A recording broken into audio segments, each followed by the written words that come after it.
Good day everyone, this is Joy Khan from university channel এবং আপনাদের সবাইকে স্বাগতম জানাচ্ছি হল সাইকোলজি ক্র্যাশ কোর্স প্রোগ্রামে। আপনারা যারা আমাদের এই কোর্সে ভর্তি হচ্ছেন আপনারা নিশ্চয়ই জানেন যে আমরা টোটাল 30 আওয়ার্স বা 30 ঘন্টার ক্লাস নিব হল সাইকোলজি ক্র্যাশ কোর্স প্রোগ্রাম হিসাবে।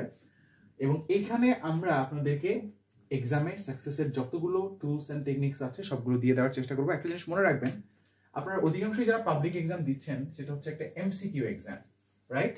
এবং এমসিকিউ এক্সামে এটা কিন্তু আপনার যেহেতু 4টা অপশনের ভিতরে একটা অপশন রাইট অ্যান্সার হবে, এটা কিন্তু শুধু আপনার পরিশ্রমের উপর নির্ভর করবে না, এটা আপনার স্ট্র্যাটেজি বা কৌশলের উপর নির্ভর করবে। আপনাদের ভিতরে অনেকেই এমন আছেন যারা হয়তো এখন পড়ছেন, পড়ার ভিতরে আপনি এতটাই কনফিডেন্ট যে আপনি সবকিছুই পারেন, সবকিছুই বোঝেন, সবকিছুই জানেন, কিন্তু প্রবলেম হয়ে যায় এক্সাম হলে গিয়ে যদি আপনি পারফর্ম না করতে পারেন। আপনারা নিশ্চয়ই জানেন যে আপনারা যারা মেডিকেল এক্সাম দিতে যাচ্ছেন আপনাদের জন্য 60 মিনিটস টাইম আছে। আসলে কি 60 মিনিট টাইম আছে?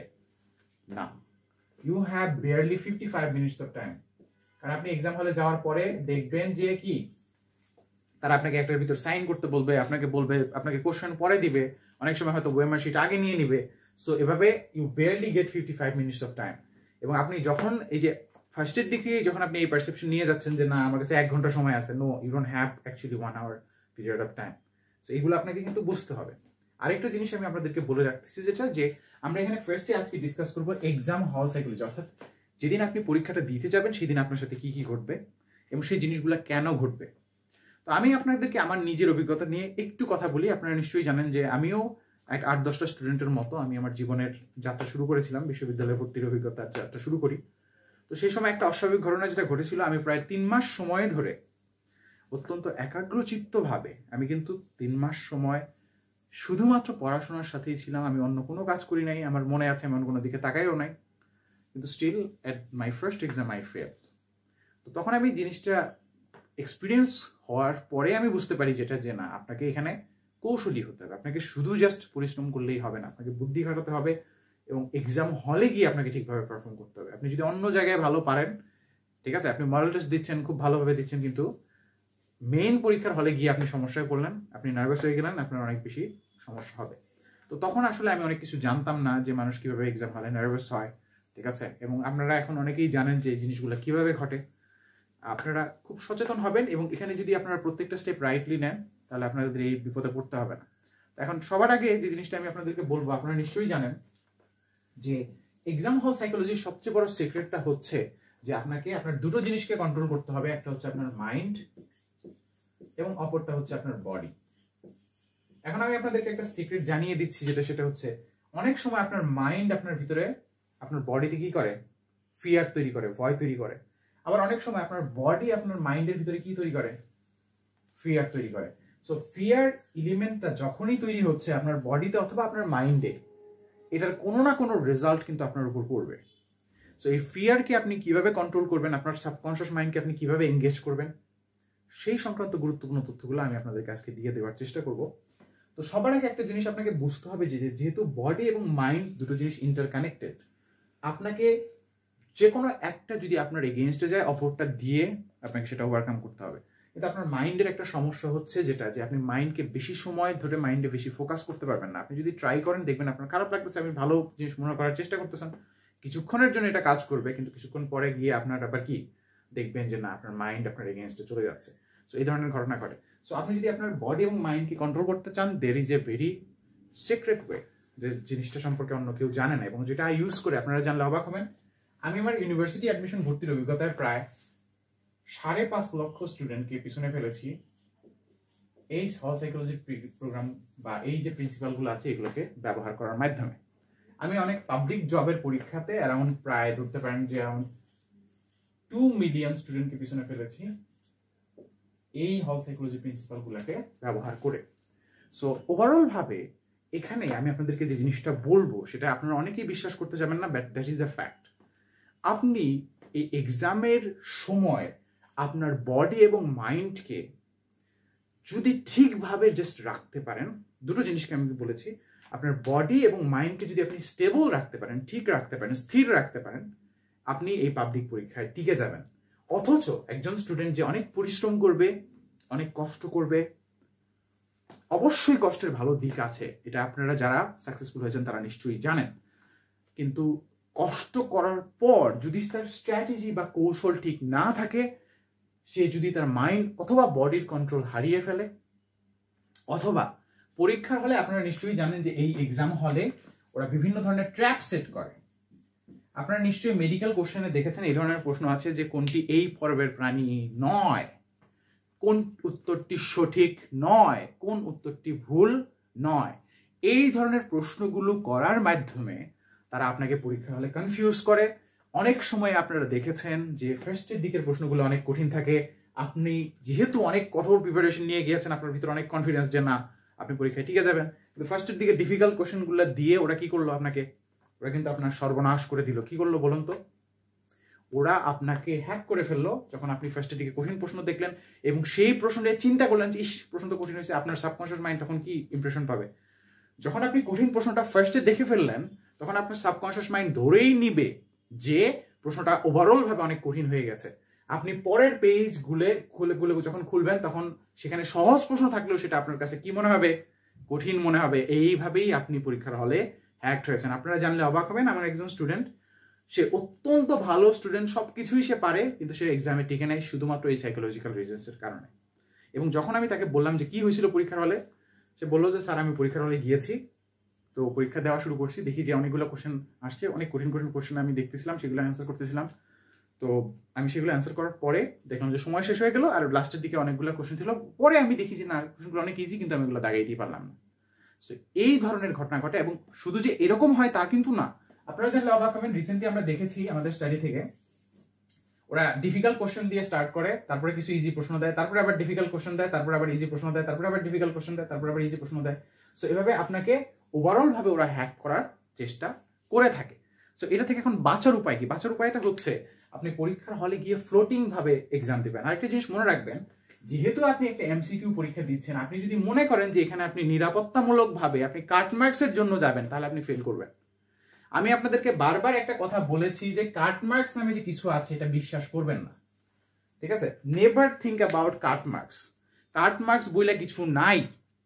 আমি আমার জীবনে যে পরীক্ষায় 7th হয়েছি, যে পরীক্ষায় আপনার আমি 15তম হয়েছি, 18তম হয়েছি, এরকম পাবলিক এক্সামে আমার টার্গেট ছিল আমি 95% কোশ্চেন দাগায় আসবো, বা আমি 100% কোশ্চেন দাগায় আসবো।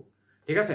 আমার জাস্ট যেটা অনুমান ছিল যে না এই কোশ্চেনের অ্যান্সার এইটা হবে, আমি আমার অনুমান থেকে ওই কোশ্চেনটা দাগিয়ে দিয়ে আসছি। আমি পরিপূর্ণভাবে রিস্ক নিয়ে এক্সামগুলো দিয়েছি। আপনারা যারা রিস্ক অ্যাভার্স আছেন, আপনাদেরকে বলে রাখতেছি, আপনি এমন এক দুনিয়াতে বস করেন, এখানে আপনি যত রিস্ক থেকে দূরে সরে যাবেন আপনার জীবনে ততই বিপদ নেমে আসবে। ঠিক আছে? সো এই জন্য অবশ্যই রিস্ক নিয়ে দাগাবেন, কারণ আপনার জীবনে এই ভর্তি পরীক্ষা এটা কিন্তু আর জীবনেও আসবে না। ঠিক আছে? সো অবশ্যই এই জিনিসটা আপনারা বুঝতে পেরেছেন আশা করি। তো এখন আপনাদের উদ্দেশ্যে আমরা আরো বেশ কয়েকটা জিনিস একটু জানিয়ে রাখতে চাই, সেটা হচ্ছে যে এক্সামের দিন আপনাদের সাথে কি কি ঘটনা ঘটে। একটু ওয়েট করেন। যখনই আপনি এক্সাম ডেতে যাচ্ছেন, দেখুন এক্সামের দিন আপনাদের ভিতরে অনেকের ভিতরে অনেক বেশি ফিয়ার থাকে এবং ল্যাক অফ কনফিডেন্স থাকে। ঠিক আছে? এবং এটা কিন্তু অত্যন্ত বড় একটা সমস্যা। সো এই জিনিসটা এক্সামের ডেতে আপনাদের ভিতরে যে জিনিসগুলো ঘটে সেটা হচ্ছে, আপনারা নিশ্চয়ই জানেন যে আমি আপনাদেরকে একটা জিনিস জানিয়েছি যে আপনার নার্ভাস সিস্টেম এমনভাবে তৈরি করা যে আপনার আশপাশে যদি কোনো মানুষ নার্ভাস হয়ে পড়ে আপনিও অটোমেটিক্যালি নার্ভাস হয়ে পড়বেন। এখন এটা হচ্ছে, আমি বলেছি যে আপনার নার্ভাসনেস আসতে পারে দুইটা সোর্স থেকে, একটা হচ্ছে আপনার মাইন্ড এবং আরেকটা হচ্ছে আপনার বডি। এখন দেখুন মাইন্ডের নার্ভাসনেসটা কিভাবে আসে। ফার্স্ট অফ অল আপনাদের একটা জিনিস বুঝতে হবে যে আপনি যদি আপনার লাইফে অনেক সুপার সাকসেসফুল একজন মানুষ হয়ে থাকেন, অবশ্যই আপনার মা বাবার আপনার লাইফের এই জায়গা পর্যন্ত আসার পিছনে কি আছে? অবদান আছে। আপনার মা বাবা আপনাকে বিভিন্ন ধরনের কথা বলে থাকে। আপনার মা বাবার, আপনার প্যারেন্টসরা যেহেতু মোটামুটি ভাবে, ঠিক আছে, ক্ষেত্র বিশেষে আপনাদের অনেকের বড় ভাই হতে পারে, বড় বোন হতে পারে, তাদের প্রভাবটা আপনার মনের উপরে আসে। ঠিক আছে? ইউজুয়ালি যদি আপনার মা বাবা আপনার সম্পর্কে এরকম একটা ধারণা রাখে যে ও ঠিক মতো পড়ে নাই, তখন তারা আপনাকে বলে যে তুই তো ঠিক মতো পড়িস নাই। ঠিক আছে? এই ধরনের কথাগুলো যখন তারা আপনার মাইন্ডের দিকে দেয়, আপনার ভিতরে একটা ভয় তৈরি হয়, যেহেতু আপনার খুব কাছের মানুষরা আপনার সম্পর্কে এই ধরনের কথা বলতেছে। হয়তো আপনি ট্রাই করেছেন, পড়েছেন, আপনার পড়া ঠিক আছে, যখন তারা এইভাবে আপনাকে কনফিউজ করে দেয়, পরীক্ষার হলে গিয়ে কি করতে পারেন? আপনি অনেক বড় ভুল করে আসতে পারেন। আরেকটা জিনিস যেটা হয় সেটা হচ্ছে মা বাবা অনেক সময় অতিরিক্ত সিরিয়াস হয়ে যায়, অর্থাৎ আপনার মা বাবাও আপনার পরীক্ষার সাকসেসের উপরে কিন্তু প্রভাব ভয়ঙ্করভাবে ফেলতে পারে। আমরা এরকম অজস্র রেকর্ড পেয়েছি যেখানে শুধুমাত্র মা বাবার কারণে শিক্ষার্থীদের চান্স নষ্ট হয়েছে। আপনারা জানলে এটাও অবাক হবেন। আমি আপনাদেরকে একটা স্টুডেন্টের ঘটনা বলছি।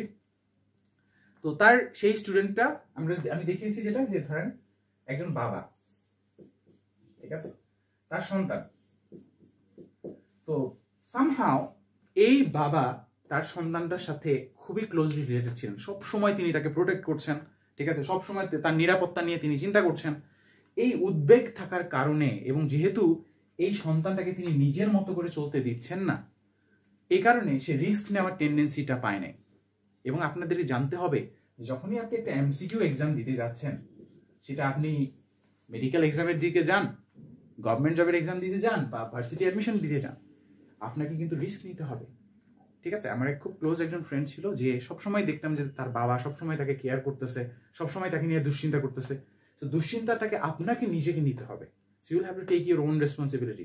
আপনার প্যারেন্টসরা যদি আপনার উপর ইনফ্লুয়েন্স ফেলে বেশি, অনেক সময় এটা আপনাদেরকে ইন্ডিপেন্ডেন্ট হতে বাধা দেয়, এবং ইন্ডিপেন্ডেন্ট না হলে আপনি পরীক্ষার হলে গিয়ে ভালো পারফর্ম করতে পারবেন না, ঠিক আছে।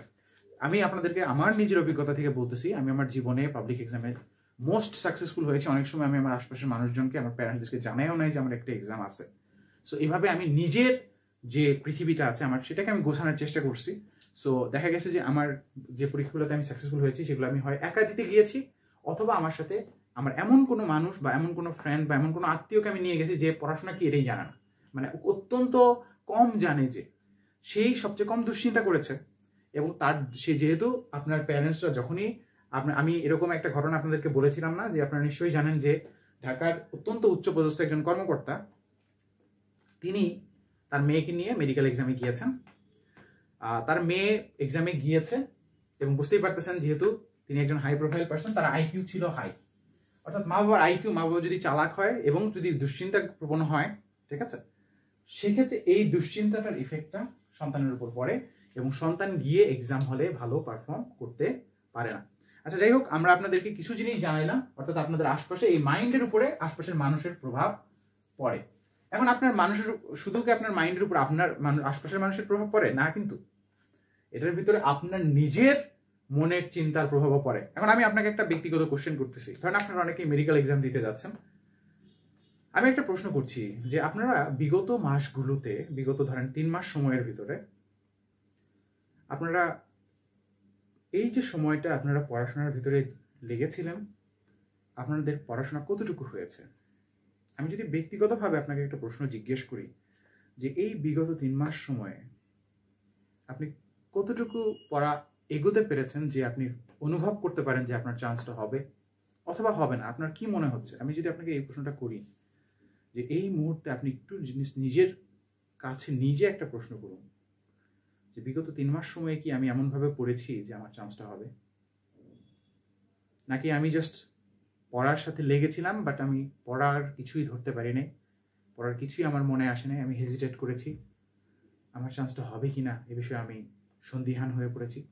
যদি আপনার সাবকনশিয়াস মাইন্ড থেকে ফার্স্ট এই প্রশ্নটার উত্তর যদি আপনার মন থেকে আসে যে না, আপনি ঠিকভাবে পড়েন নাই, বা আপনার একটা বড় রকমের উইকনেস আছে, বা আপনি ট্রাই করেছেন অনেক পড়ার কিন্তু আপনার পড়া সেরকমভাবে হয় নাই, তাহলে আপনি কিন্তু চান্স পাবেন না।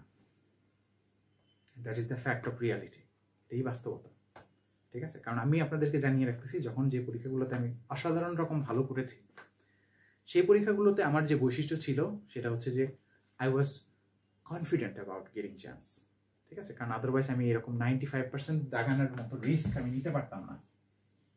আপনাদের হয়তো 95% রিস্ক নিতে হবে না, আপনারা হয়তো অনেকে 80% রিস্ক পর্যন্ত নিতে পারেন, কিন্তু আপনি যদি রিস্ক না নেন, আপনি জীবনেও এই এক্সামে সাকসেসফুল হতে পারবেন না, ঠিক আছে। কারণ এখানে আমরা আপনাদেরকে ট্র্যাপের কথা বলেছি, বিভিন্ন জিনিসের কথা বলেছি। আমরা আজকে চলেন ফিজিওলজিক্যাল কিছু টেকনিক্স নিয়ে আলোচনা করি। তো এক্সাম হলে কি কি ঘটনা ঘটে, চলেন সেগুলো নিয়ে একটু আলোচনা করে ফেলি, একটু ওয়েট কর।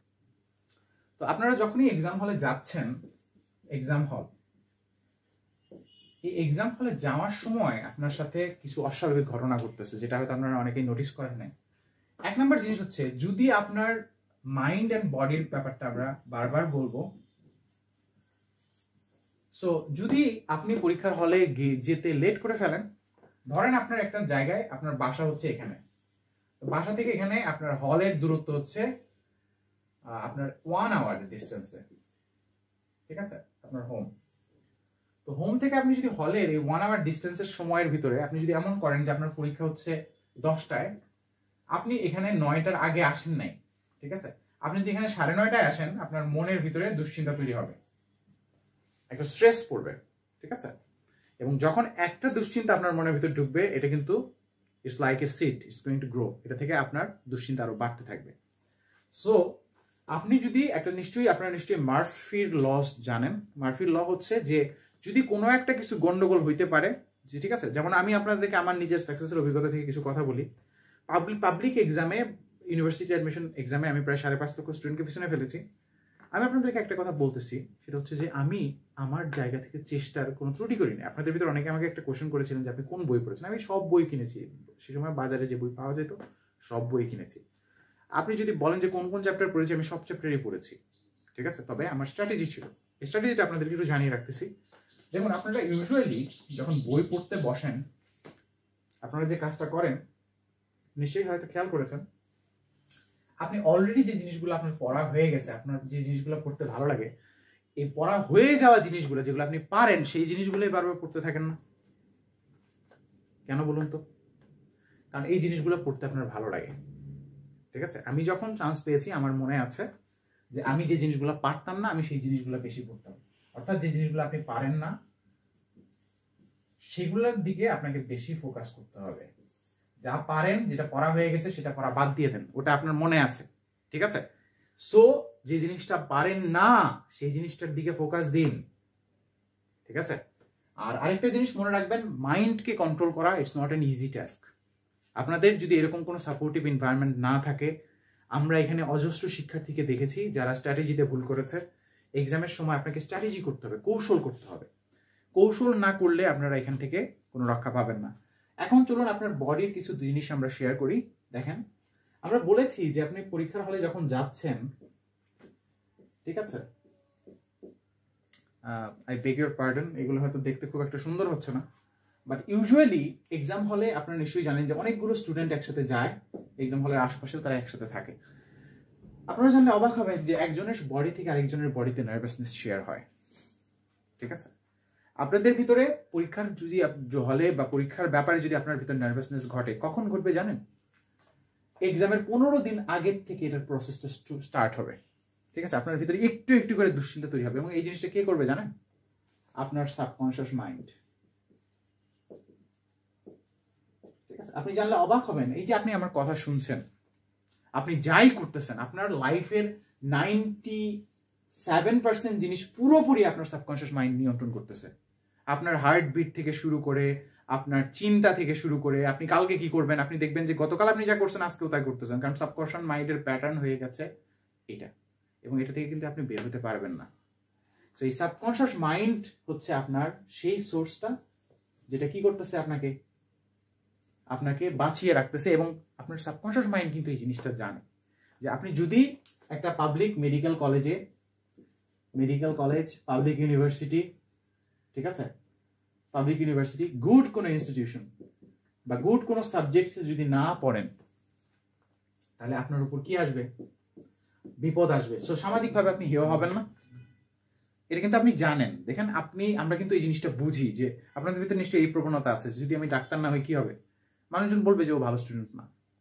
আপনি যদি ঢাকা বিশ্ববিদ্যালয়, জাহাঙ্গীরনগর, রাজশাহী ইউনিভার্সিটি বা চট্টগ্রাম ইউনিভার্সিটি, এই সমস্ত বিশ্ববিদ্যালয়, বা ধরেন সাস্ট বা জগন্নাথ বা উপরের দিকের কোনো ভালো বিশ্ববিদ্যালয়ের ভালো সাবজেক্ট না পড়েন, তখন আপনার সম্পর্কে কিন্তু অনেক মানুষজন বলবে যে ও হ্যাঁ, ও ঢাকা বিশ্ববিদ্যালয়ে পড়ে, কোন সাবজেক্ট পড়ে? ও ফিলোসফি পড়ে, তাই না? আপনাকে হেয় করবে, তুচ্ছতাচ্ছিল্য করবে, ঠিক আছে? সো এই জিনিসটা কিন্তু আপনি জানেন। আপনি যদি মেডিকেল কলেজেও পড়েন, আপনি যদি ঢাকা মেডিকেল কলেজে না পড়েন, আপনি কিন্তু কিছুটা হলেও ঢাকা মেডিকেল কলেজের স্টুডেন্টদের কাছে হেয় হবেন, ঠিক আছে? এটা আপনার সাবকনশিয়াস মাইন্ড জানে, এবং এই কারণেই পরীক্ষার 15 দিন আগে সে আপনাকে সতর্ক করে। আপনার সাবকনশিয়াস মাইন্ড আপনাকে ভালোবাসে, আপনার ভালো চায়, ঠিক আছে? কিন্তু সমস্যা হচ্ছে অনেক সময় এটা আপনাকে নিরাপদ রাখতে চায়, এটা আপনাকে ঝুঁকি নিতে বাধা দেয়, ঠিক আছে? এই কারণেই আপনারা অনেকেই হেজিটেট করেন, ঠিক আছে? তো পরীক্ষার 15 দিন আগে, এই মুহূর্তে আপনারা যারা আমার এই ভিডিওটা দেখছেন, পরীক্ষার 15 দিন আগে এটা আপনাকে ফার্স্ট রেড ফ্ল্যাগ দেয়। সে ফার্স্টে যে কোশ্চেনটা করে যে বিগত 3-4 মাসে আমার পড়াটা কি ঠিক আছে, যদি পড়ার ভিতরে সে গাফিলতি দেখে, তখন আপনার ভিতরে সে নার্ভাসনেসটা বাড়াইতে থাকে। অর্থাৎ আপনি যদি পড়ায় কোনো ফাঁকিবাজি করে থাকেন, সেটা আপনার সাবকনশিয়াস মাইন্ড পিক আপ করতে পারে এবং সেটার জন্যই আপনাকে সে নার্ভাস করতে শুরু করে। এই সময় নার্ভাস হওয়ার পর যদি আপনার পরীক্ষার আগে অর্থাৎ 7 দিনের ভিতর নার্ভাসনেস তৈরি হয় এবং এটা যদি বাড়তে থাকে, আপনার বুঝতে হবে যে আপনার পড়ালেখার ব্যাপারে আপনার কনফিডেন্সের যথেষ্ট অভাব রয়েছে। এবং যদি পরীক্ষার আগে 1-2 দিন আগে আপনার নার্ভাসনেস তৈরি হয় 1-2 দিনের ভিতরে, তখন আপনি কি বুঝবেন বলুন তো? তখন আপনি বুঝবেন যে আপনার এক্সামের ডেলিভারি দিতে আপনার সাবকনশিয়াস মাইন্ড রেডি ফিল করছে না। ঠিক আছে? সো এই জন্য আপনাকে যে জিনিসটা করতে হবে সেটা হচ্ছে যে এই নার্ভাসনেস আপনার ভিতর হচ্ছে কিনা ফার্স্ট এটা আপনাকে ডিটেক্ট করতে হবে। যদি আপনি দেখেন যে আপনার ভিতরে নার্ভাসনেস তৈরি হচ্ছে, তার মানে কি? তার মানে হয়তো আপনার চান্সটা ওইরকম ভাবে হবে না। ঠিক আছে? আর এই জায়গাতে আপনার যে জিনিসটা করণীয়, আপনি জানলে অবাক হবেন, এখানে যদি আপনার নার্ভাসনেস তৈরি হয় এটা দুটার কারণে হবে। একটা হচ্ছে আপনার মাইন্ডের কারণে। অধিকাংশ সময়ই যেহেতু এই জিনিসটা সাবকনশিয়াস মাইন্ড কিন্তু মাইন্ডের পার্ট, রাইট? ঠিক আছে? সো এই সাবকনশিয়াস মাইন্ড থেকে কিন্তু আপনার ভিতরে ফিয়ারটা তৈরি হচ্ছে। সো মাইন্ড থেকে তৈরি হয়, আরেকটা তৈরি হয় হচ্ছে বডি থেকে। এক্সাম হলে আপনারা নিশ্চয়ই খেয়াল করেছেন যে আপনাদের মেডিকেল এক্সামের আগে মনে হয় 1 আওয়ার ওই জায়গায় বসে থাকতে হয়। আপনারা জানলে খুবই অবাক হবেন যে এই 1 আওয়ার ভিতরে অনেক শিক্ষার্থী যাদের চান্স পাওয়া 100% নিশ্চিত ছিল, তাদের চান্স নষ্ট হয় শুধুমাত্র এই 1 আওয়ার বসে থাকার কারণে। কেন বলুন তো? কারণ আপনি হয়তো কনফিডেন্স নিয়ে পরীক্ষার হলে যাচ্ছেন, আপনার সাবকনশিয়াস মাইন্ড হয়তো 15 দিন আগে আপনাকে রেড ফ্ল্যাগ দেয় নাই, 7 দিন আগে রেড ফ্ল্যাগ দেয় নাই, 1-2 দিন আগে আপনাকে নার্ভাস করে নাই, আপনি খুব কনফিডেন্স ছিলেন। কিন্তু এক্সাম হলে যখন আপনি যাচ্ছেন, তখন গিয়ে যখন একসাথে আপনি বসে থাকতেছেন, আপনার পাশে হয়তো একটা স্টুডেন্ট আছে যার ভিতরে নেগেটিভ এনার্জি আছে, ফিয়ার আছে। সেই স্টুডেন্টটা যখন আপনার থেকে 9 ফুট ডিস্টেন্সের ভিতরে থাকে, সে আপনাকে ইনফ্লুয়েন্স করে। যদি সে আপনারা নিশ্চয়ই জানেন যে পরীক্ষার হলে আপনি যখন গিয়েছেন নিশ্চয়ই দেখেছেন যে এক্সাম হলে একটা সিট থেকে আরেকটা সিট কিন্তু 1 ফুট 2 ফুট দূরত্ব থাকে। এবং শুধু তাই না, আপনার এই 1 ফুট দূরত্বে যে জাস্ট একটা স্টুডেন্ট আছে তা কিন্তু না, আপনার সামনে পিছনে এদিকে সেদিকে বিভিন্ন জায়গায় স্টুডেন্ট থাকতে পারে। আমি রিসেন্ট অনেক পরীক্ষার ক্ষেত্রে যেটা করেছি আপনাদেরকে জানালে খুবই অবাক হবেন। জাস্ট আমি অনেক পাবলিক পরীক্ষায় আমি জাস্ট গিয়েছি শুধুমাত্র আমার এই হল সাইকোলজির প্রিন্সিপাল নিয়ে। আমি কোনো পড়ালেখা করে যাইনি, বাট আমার মোটামুটি পড়া আগের থেকে কিছু পড়া আছে, দ্যাটস অ্যাবাউট ইট। কিন্তু কোনো প্রিপারেশন ছাড়া আমি পরীক্ষায় টিকেছি, এমসিকিউ পরীক্ষায়। কিভাবে জানেন? হল সাইকোলজির প্রিন্সিপাল জানার কারণে। কারণ আমি জানি পরীক্ষার হলে গিয়ে অনেক স্টুডেন্টরা যারা ভালো, যাদের চান্স পাওয়ার কথা, যাদের টিকার কথা, তারা কি করবে? তারা নিজের বডিকে এবং নিজের ব্রেনকে কন্ট্রোল করতে পারবে না। যেহেতু আমার কাছে ওই সিক্রেটগুলো আছে, যেহেতু আমি ফিজিওলজিক্যাল টেকনিক্সগুলো, এক্সারসাইজগুলো আছে, সেগুলোকে আমি প্রয়োগ করে এই জিনিসটাকে খুব ইজিলি পার করে ফেলতে পারবো। ঠিক আছে? সো আপনি যতই পড়েন, যতই জানেন, এক্সাম হলে গিয়ে আপনি ডেলিভারি দিতে না পারলে হবে না। আপনি খুব ভালো খেলোয়াড়, পরীক্ষার খেলার মাঠে গিয়ে যদি আপনি খেলতে না পারেন, খেলার মাঠে গিয়ে যদি আপনি আউট হয়ে যান, তাহলে আপনি আউট হয়ে গেছেন। সো এটা হচ্ছে আপনাকে বুঝতে হবে, এবং that is the nature of this reality. আপনি যে পৃথিবীতে আছেন এটা ফেয়ার না। আপনি অনেক কষ্ট করবেন কিন্তু রেজাল্ট পাবেন না, একজন অনেক কম কষ্ট করে সে রেজাল্ট পেয়ে যাবে। এবং আমি আপনাদেরকে যখন এই হল সাইকোলজির অন্যান্য আরো সিক্রেটগুলো শেয়ার করবো, আপনারা এতটাই অবাক হবেন। ঠিক আছে? আমি নিজেও অনেক বেশি অবাক হয়েছি, আপনাদেরকে বলে বোঝাইতে পারবো না। আপনারা রিসেন্টলি একটা জিনিস জানেন যে আমার এখান থেকে অ্যারাউন্ড 10-15 জন স্টুডেন্ট, আমি খুব কম স্টুডেন্ট পড়াই, আপনাদের নিশ্চয়ই জানেন আমার ফিস খুব হাই। আমি যে স্টুডেন্টকে চান্স পাইছি, একটা স্টুডেন্ট ছিল মুসা। ঠিক আছে? তো এই মুসা আপনার ওর কিছু ভালো বেস্ট ছিল, বাট ওর ফাইনাল ডেলিভারির যে জায়গাটা আছে, এখানে আমি একটা কথা বলবো, মুসার পরীক্ষা আরো ভালো হইতো। ও ক্ষেত্র বিশেষে কিছুটা সময় আমার আমি ওকে বলেছিলাম যে ও যাতে আমাদের এখানে কিছু প্রোগ্রামে পার্টিসিপেট করে, বাট ওকে আমি সাকসেসের জন্য অ্যাকচুয়ালি প্রোগ্রাম করে দিয়েছিলাম ওর সাবকনশিয়াস মাইন্ডকে।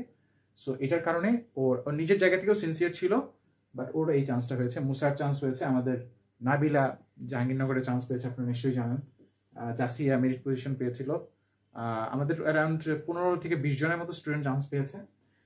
আমরা একটি জিনিস যেটা আমি করি সেটা হচ্ছে, আপনাদের অনেকেই আপনারা একটা বড় সমস্যা যেটা ফেস করেন সেটা হচ্ছে আপনারা নিজের থেকে ট্রাই করেন। তো অনেক সময় দেখা যায় যে আপনারা নিশ্চয়ই জানেন যে আমরা যখনই কেউ নিজের আওতায় নিজে থাকতে চাই, আমরা অনেক স্বাধীনতা পাই। কিন্তু এই স্বাধীনতার কি আছে বলেন তো? এটা কিন্তু একটা অভিশাপ আছে। তখন আপনি ডিসিপ্লিনগুলো ভুলে যান। আপনার কি করতে হবে? যেমন আমার একটা স্টুডেন্ট, ওর পরীক্ষা ও জানে না, আমি জানি। সো আমি ওকে খুব সতর্ক করে ওর গাইডলাইনগুলো দিয়ে দিয়েছি, কারণ ওর this is the last time he is going to be able to give in exam. এই শেষ, সেকেন্ড টাইমের পরে কিন্তু আর কোনো টাইম নাই। তো ওকে আমি যখন এই জিনিসগুলো বলতেছি, বুঝাই নেওয়ার চেষ্টা করতেছি, ও কিন্তু জানার কথা ছিল যে না ওর পরীক্ষাটা হয়ে যাবে 2-1 মাসের ভিতরে, ও জানে না। ঠিক আছে, আপনারা নিশ্চয়ই জানেন যে মেডিকেল এক্সামের পরপরই বিউপির পরীক্ষা হয়ে যায়। বিউপি ঢাকায় একটা অবস্থিত একটা পাবলিক ইউনিভার্সিটি, আপনারা নিশ্চয়ই জানেন। এরপরে কিন্তু জাহাঙ্গীরনগরের মতো গুরুত্বপূর্ণ ইউনিভার্সিটিগুলোর জায়গা, ঢাকা বিশ্ববিদ্যালয়ের পরীক্ষা, ঠিক আছে, অন্যান্য জায়গার পরীক্ষাগুলো হয়ে যায়। ঠিক আছে, সো আপনাকে বুঝতে হবে এক্সাম হলে আপনি যখন যাচ্ছেন, এইখানে এই 9 ফুট ডায়ামিটারের ভিতরে আপনার বডি থেকে আমি একটা জিনিস জানিয়ে রাখতেছি যাতে করে আপনারা একটু বুঝতে পারেন, একটু ওয়েট করেন। রিসেন্টলি আপনারা নিশ্চয়ই জানেন যে একটি রিসার্চ থেকে যেটা জানা গেছে, আপনারা চলেন একটু ফিজিক্স নিয়ে আলোচনা করি। আপনারা অনেকেই ফিজিক্স সম্পর্কে খুব ভালো জানেন। দেখুন, আপনি যখন একজন ইন্ডিভিজুয়াল হিসেবে একটা জায়গায় দাঁড়িয়ে আছেন, আপনার বডির সবচেয়ে বড় রিদমিক সোর্স হচ্ছে আপনার হার্ট, আপনার হৃদয়। সো আপনি নিশ্চয়ই জানেন যে এই হার্ট নামের যে অর্গানটা আছে আপনার বডিতে, এটা কিন্তু সবসময় কি করতেছে? ভাইব্রেট করতেছে, রাইট? ঠিক আছে, আপনারা নিশ্চয়ই জানেন যে টোটাল মনে হয় 4টা ভাগ আছে হার্টের। এটা কিন্তু সবসময় কি করতেছে? ভাইব্রেট করতেছে। Somehow it's making what you might call vibrations. তো আপনার হার্ট থেকে যদি আপনি টোটাল চিন্তা করেন, এটা মনে হয় আমি বলতে পারি যে 9 ফুট পর্যন্ত আপনার, রিসেন্টলি একটা জিনিস যেটা জানা গেছে যে এই 9 ফুট ডায়ামিটার পর্যন্ত এই যে আপনার এই হার্টের যে আছে, আপনারা নিশ্চয়ই খেয়াল করেছেন যখন আপনি নার্ভাস হয়ে পড়ছেন আপনার হার্টবিট কিন্তু বেড়ে যায়।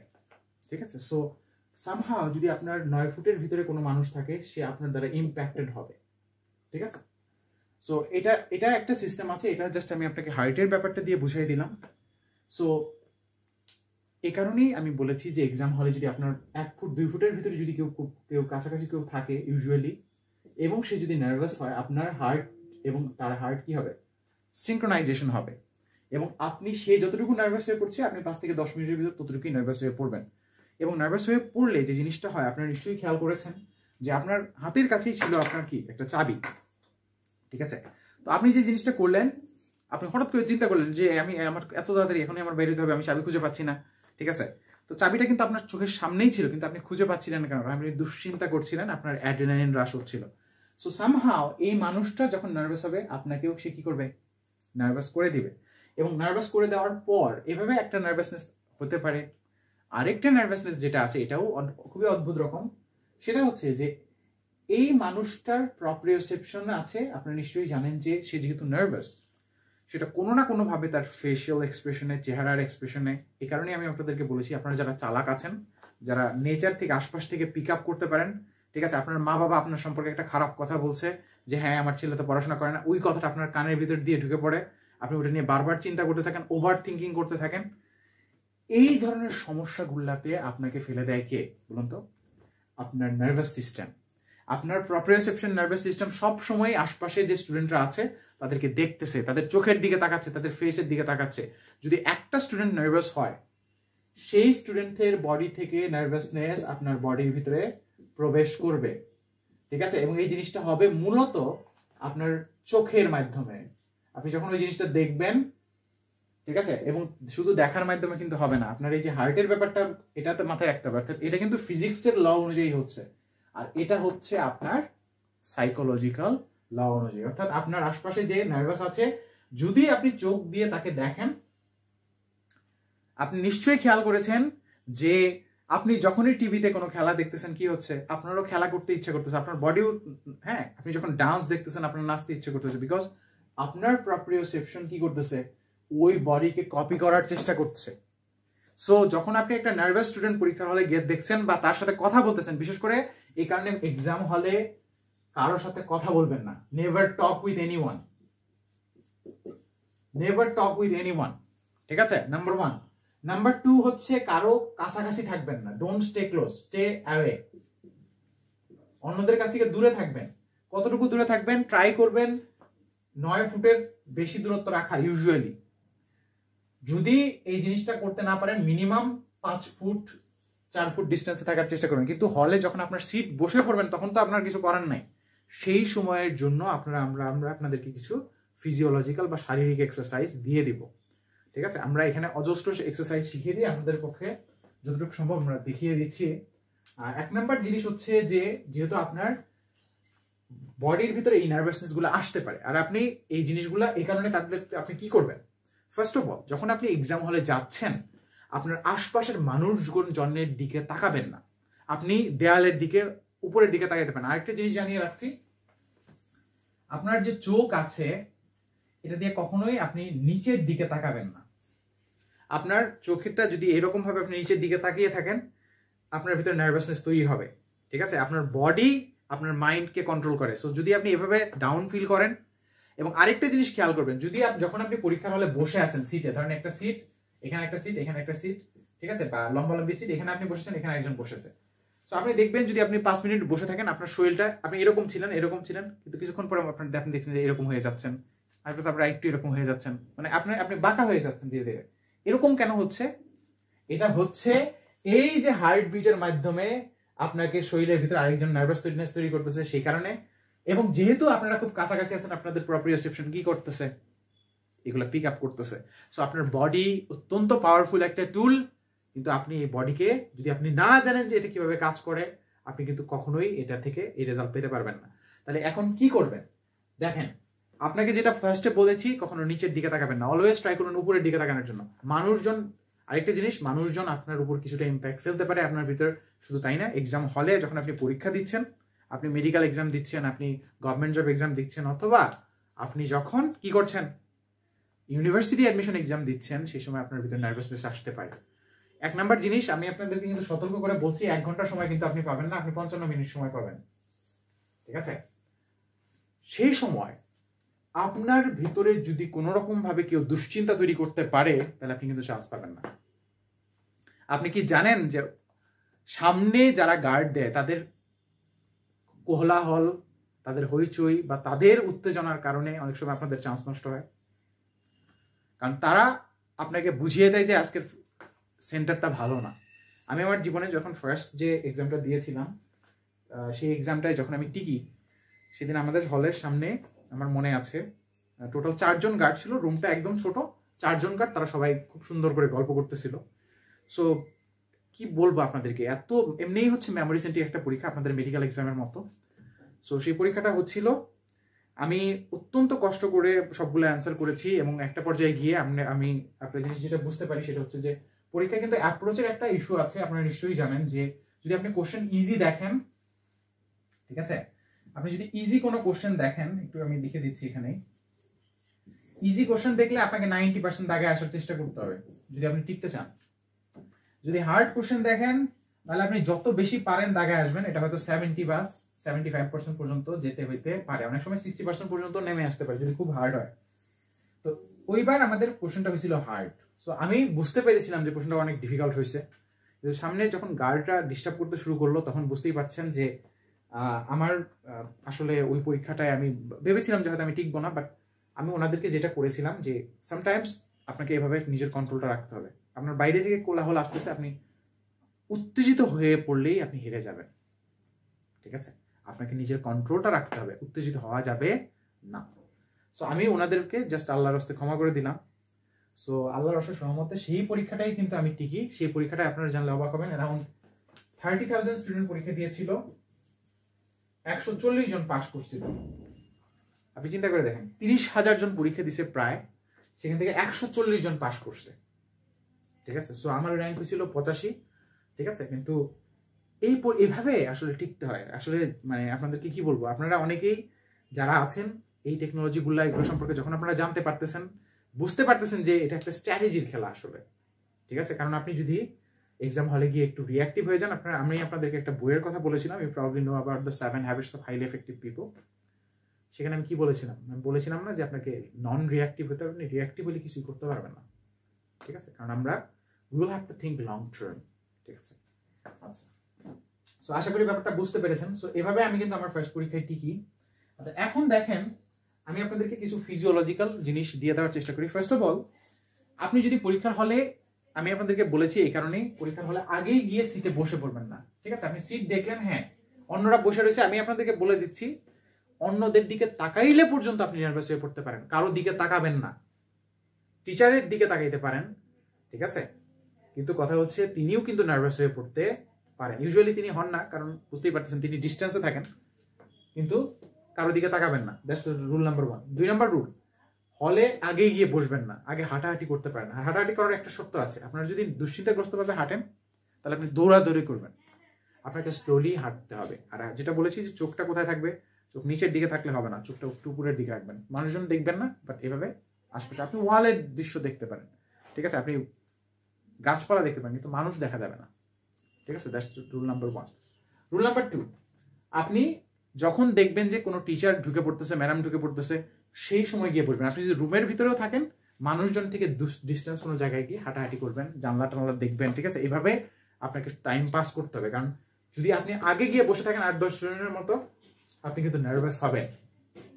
আমি আপনাদেরকে 100% গ্যারান্টি দিয়ে বলতেছি, আপনি যখন এক্সাম হলে যাচ্ছেন সেখানে মিনিমাম, এখানে ধরেন 1.5 লক্ষ জন পরীক্ষা দিবে মেডিকেলে, ঠিক আছে, ইউনিভার্সিটি অ্যাডমিশনে 1 লক্ষ জন দিবে, এখানে মিনিমাম 80% স্টুডেন্ট নার্ভাস হবে, ভয়ঙ্কর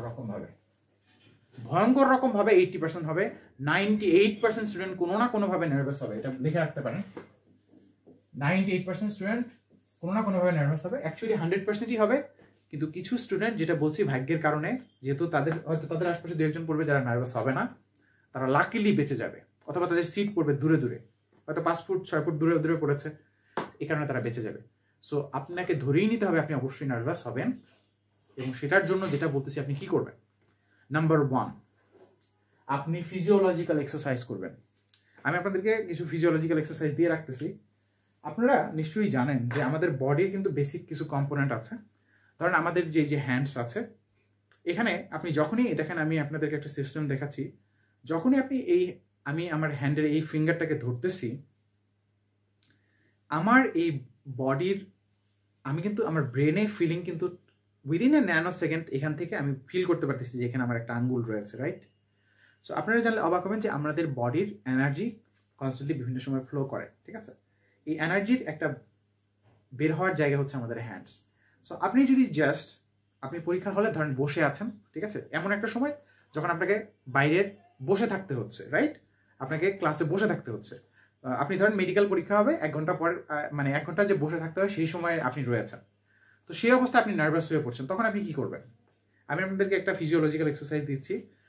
ফার্স্ট অফ অল, আপনি যেটা বলেছি যে আপনি দেখবেন যে স্টুডেন্টরা ইউজুয়ালি এরকম ভাবে বসেছিল স্ট্রেট হয়ে, কিন্তু কিছুক্ষণ পরে যখন তারা বসে থাকলো তারা এরকম ভাবে এরকম হয়ে যাবে, হ্যাঁ, তাদের বডির শেপটা, তারা নিজেদের জায়গাটাকে কি করবে, সংকুচিত করে ফেলবে। সো আমি আপনাদেরকে একটা দিচ্ছি, এখানে একটা জিনিস খেয়াল করেন, আমরা একটু জানিয়ে রাখতে চাই আপনাদেরকে, একটু ওয়েট করেন।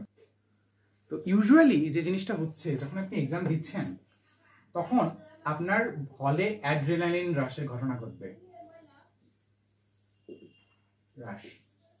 অ্যাড্রেনালিন রাশ যখন ঘটবে আপনার বডিতে, তখন কিন্তু আপনি ভয়ঙ্কর রকম বিপদে পড়বেন, যেটা আমি বলেছি।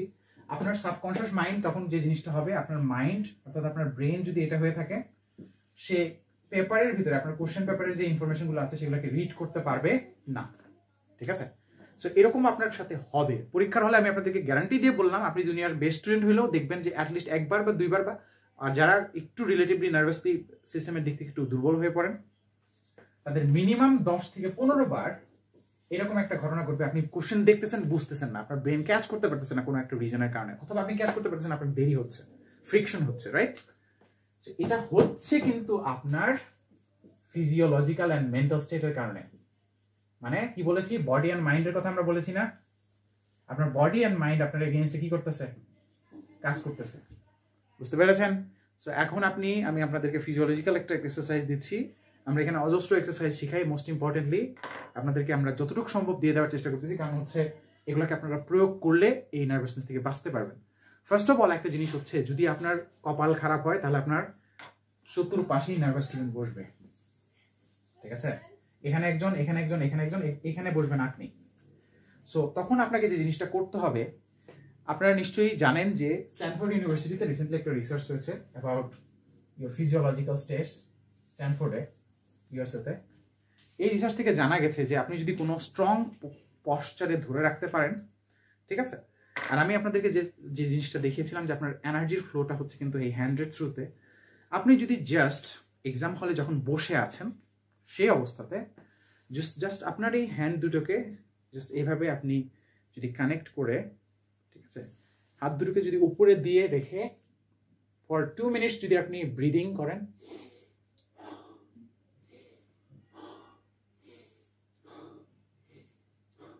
আপনার বডির নার্ভাসনেসটা চলে যাবে। এবং এটা মিনিমাম 5 থেকে 10 মিনিট পর্যন্ত সময় আপনাকে এক্সট্রা দিবে, যাতে করে এই সময়ের ভিতরে আপনি নার্ভাস হবেন না।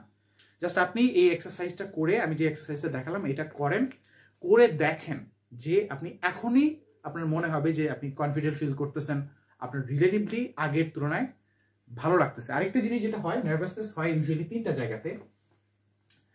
আপনার বডির 3টা পার্টে নার্ভাসনেস হতে পারে। দেখেন, একটা হচ্ছে আপনার হেড, আপনার মাথায় নার্ভাসনেস হতে পারে। এক্ষেত্রে আমি আপনাদেরকে যে এক্সারসাইজটা দেখিয়েছি, এই এক্সারসাইজটা আপনারা করবেন, ঠিক আছে? This is very important. আর আমি আপনাদেরকে যে জিনিসটা বলছি, আমি এটাকে কিভাবে ইউজ করতাম দেখেন। ফার্স্ট অফ অল, আমি কিন্তু ক্লাসরুমে সবার সামনে এই ধরনের এক্সারসাইজ করাটা বুঝতেই পারতেছেন যে এটা প্রাসঙ্গিক হবে না। সো ফার্স্টে আমি যে জিনিসটা করতাম, I use to go to the বাথরুমস, ঠিক আছে? ইউজুয়ালি অনেক সময় ভালো বাথরুম পাওয়া যায়, অনেক সময় ভালো ওয়াশরুম পাওয়াও যায় না, বাট আমি ফার্স্টে একটা ওয়াশরুমে চলে যেতাম। ওয়াশরুমে গিয়ে আমি ওই এক্সারসাইজটা, this posture and breathing, you got to make sure that you breathe properly. আপনাকে পর্যাপ্তভাবে ব্রিদিং করতে হবে।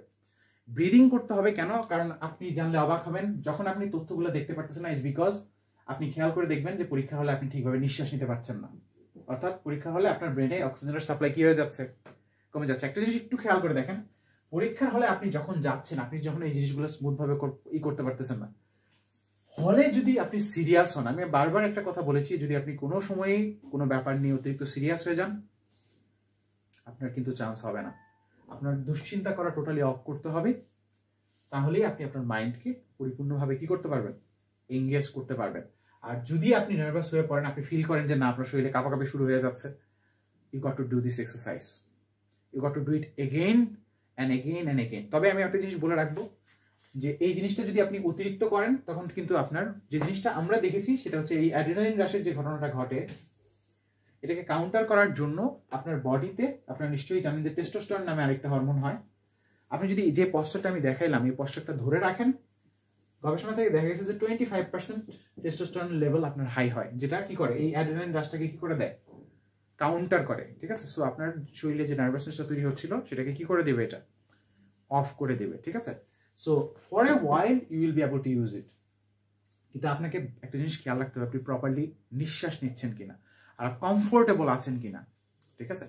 when you are in this comfortable state, you will be able to surpass any students who are even more studious than you.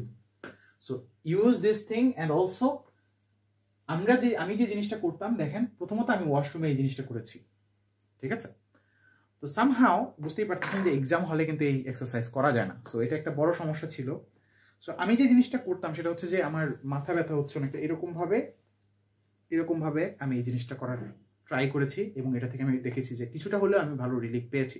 তবে you got to make sure that you take this posture which I just showed you for at least 2 minutes like this, and you got to breathe. Don't breathe fast, but try to breathe slowly, because you need a lot of oxygen in your system. Okay? So আশা করি আপনারা মোটামুটি ভাবে এই জিনিসটা বুঝতে পারলেন, physiological এক্সারসাইজের ব্যাপার। এখন চলেন অন্যান্য জিনিসগুলো নিয়ে দু একটা কথা বলি। আপনারা নিশ্চয়ই ফাঁদগুলোর ব্যাপারে মোটামুটি একটা ভালো আইডিয়া পেয়েছেন। ফাঁদগুলোর ভিতরে আমরা দেখেছি এখন পর্যন্ত টোটাল ওরা 20 রকমের ফাঁদ পাতে, 20 টাইপস অফ ফ্যাটস আছে, ঠিক আছে? সবচেয়ে বড় ফ্যাট হচ্ছে আপনার সময়ের ফ্যাট, যেটা আমি বারবার বলেছি। সময়ের ফ্যাটটা যেটা আমি বলেছি, যদি আপনি সময়ের ট্র্যাপে পড়েন, ইট ইজ অনলি বিকজ ওরা আপনাকে কোশ্চেনের ডিফিকাল্টি দিয়ে অথবা ভাষা দিয়ে আপনাকে হ্যাক করতেছে। আপনাকে আমরা 6 সেন্স ডেভেলপমেন্ট নিয়ে কিছু কাজ করাবো, এক্সারসাইজ করাবো। 6 সেন্সকে আপনার ট্রাস্ট করতে হবে, আপনার মনে রাখতে হবে। আমি আপনাকে আমার স্ট্র্যাটেজি দিচ্ছি। পরীক্ষা হলে আমি আমার যে কোশ্চেনটা আমার ফার্স্ট ইমপ্রেশনে রাইট মনে হইতো, সবসময় সেটাই দাগায় আসতাম, ঠিক আছে? এবং এটা থেকে আমি অস্বাভাবিক রকম ভালো রেজাল্ট পেয়েছি। সো আপনার 6th সেন্স যদি কোনো একটা কনসালকে রাইট বলে যে না এটাই রাইট অ্যান্সার হবে, ঠিক আছে, তবে আপনাকে ফার্স্টে একটু জাজ করতে হবে যে কোনো ফাঁদের ভিতরে আপনি পা দিচ্ছেন কিনা। আপনারা জানলে অবাক হবেন, মেডিকেল এক্সামেই সবচেয়ে বেশি পরিমাণ ফাঁদ ইউজ করা হয়।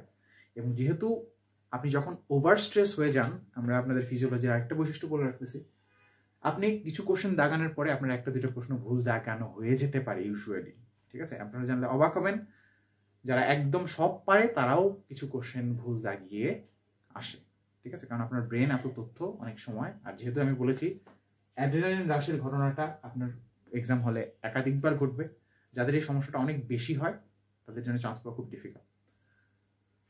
ওকে, সো আপনারা মোটামুটি ভাবে আমরা আজকে এক্সাম হল সাইকোলজি নিয়ে আলোচনা করেছি, আরো আমাদের স্টাডি কনসেন্ট্রেশন এবং অন্যান্য যে সেকশনগুলো আছে আমরা ট্রাই করবো ওগুলোর ডিটেলস আপনাদেরকে একটু জানিয়ে দেওয়ার। সো আপনারা এই জিনিসগুলোকে সঠিকভাবে ইউজ করবেন, আর মনে রাখবেন যে মোস্ট ইম্পর্টেন্ট থিং ইজ যে আপনি এই 55 মিনিট সময়কে কিভাবে কাজে লাগাচ্ছেন। কারণ এই আপনি কত পড়াশোনা করেছেন আমি আপনাদেরকে বারবার সতর্ক করে বলতেছি, আপনারা জানলে অবাক হবেন এই ফিজিওলজিক্যাল এক্সারসাইজ এবং অন্যান্য জিনিসগুলোকে ভালোভাবে না ইউজ করতে পারার কারণে অনেক শিক্ষার্থী যাদের চান্স হওয়ার কথা, অর্থাৎ 4000 র্যাঙ্ক থেকে আপনি বলতে পারেন যে 10,000 র্যাঙ্কের অনেক শিক্ষার্থীরা মোটামুটি দে আর ভেরি ক্লোজলি মেরিটোরিয়াস, কাছাকাছি মেধার, কিন্তু কথা হচ্ছে যে শুধুমাত্র অনেক স্ট্র্যাটেজি বুঝতে না পারার কারণে বা একটু ছোটখাটো ভুল করে ফেলার কারণে অনেকের চান্স কিন্তু নষ্ট হয়, ঠিক আছে। সো আমরা আশা করি যে এই জিনিসগুলো আপনারা মোটামুটি বুঝতে পেরেছেন।